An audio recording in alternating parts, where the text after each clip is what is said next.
Hello, hope all is well. So today I want to go back to the book of Ruth. God is leading me back to Ruth. I've been reading it for a little bit now. So particularly chapter 1, verses 20-21. And she said unto them, Call me not Naomi, call me Mara, for the Almighty hath dealt very bitterly with me. I went out full, and the Lord hath brought me home again empty. Why then call me Naomi, seeing that the Lord hath testified against me, and the Almighty hath afflicted me? So I want to talk about affliction. How many of you have felt afflicted? Probably felt that way, and probably felt like others minimized it. In her situation, Naomi, of course, she lost her husband, and then, she lost both sons. So you got to think about it. 3 deaths. I don't know the exact amount of time. I do remember reading when they were in Moab, within maybe there were 10 years, the sons were married for at least 10 years to Orpah and Ruth. But the point of the story is, no matter the time frame, she lost her husband and her 2 sons. Now, that's your immediate family. So if you lose them, and it doesn't talk about connection with like necessarily distant people per se.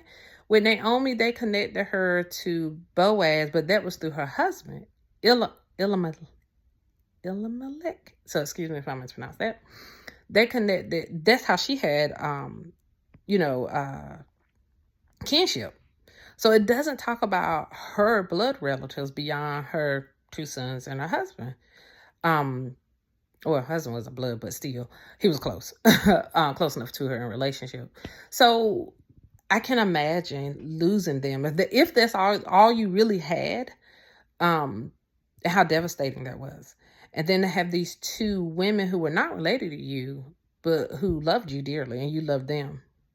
But can you imagine going through that kind of grief, that devastation, and then saying, my name is not Naomi, it's Mara, because of what has happened, and how God has truly almost a sense of, like she said, testify against her.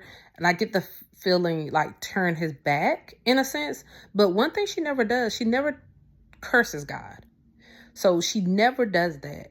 And you see how the ending of the story, she is blessed beyond measure. So a little bit of encouragement to all of you.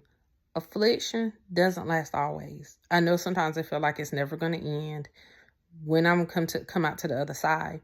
But during the affliction, still stay obedient and trust God. That's what she did. And you see, she was blessed with a grandson through Boaz and Ruth. And of course, as I said before, Jesus came from that lineage. So it's just amazing. She probably never would fathom, unless God had revealed it to her at some point, but it doesn't mention in the Bible, how her still staying connected and being with God. And this doesn't make you feel bad for feeling this way. Like, our feelings are our feelings. The thing is, how are we going to respond to our emotions and our feelings?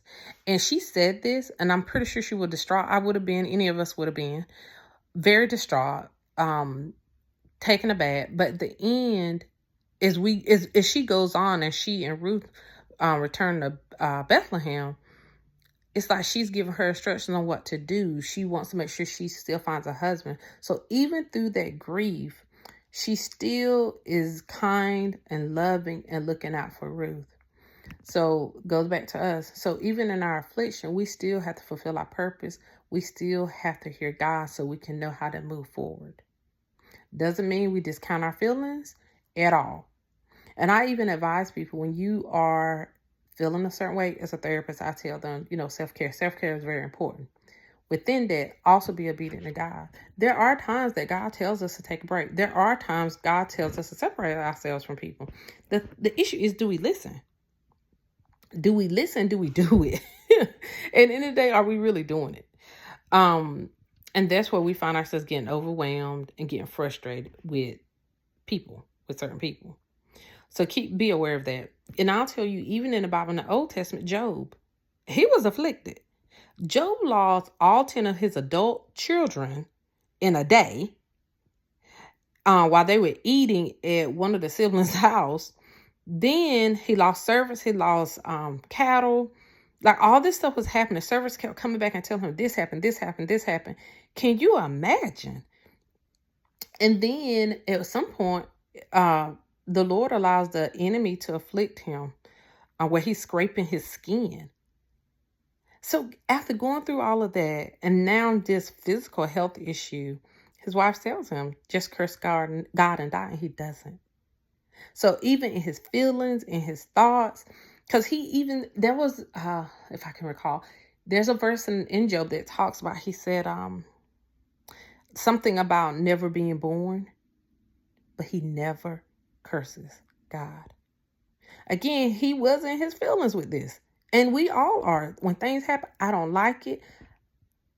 I feel discouraged. I mean, you be honest and open about your feelings, but at the end of the day, you still trust God, and you take all of that to him. You dump that on him, because you can't carry that. That can turn into bitterness. That can turn into anger. It can turn into so much where it blocks you. And I would say, look at Job and Naomi and don't turn away from God. Own up to your feelings, deal with your feelings, process your feelings, but don't turn away from God. There have been situations I've been in and I didn't like it. I don't think I responded well in a lot of those situations. But getting a lot better, because I listen to what God is telling me. And if you form that close relationship with him, God will tell you this is for a moment, or this is to teach you something, or this is for you to trust more in me than your own abilities, or to trust in man. And there's nothing wrong with talking to someone who's more knowledgeable, or seeing doctors. Nothing is wrong with that. But you also have to make sure God is leading and guiding you in all that you take. You have to rightfully divide what's given to you or spoken to you. And also discerning spirits of people. Because people can be knowledgeable, but do they have God's spirit? So that's it. I had to put Ruth back out there one more time. So hopefully we will talk again, or you'll see another video next Thursday. And be well. Bye.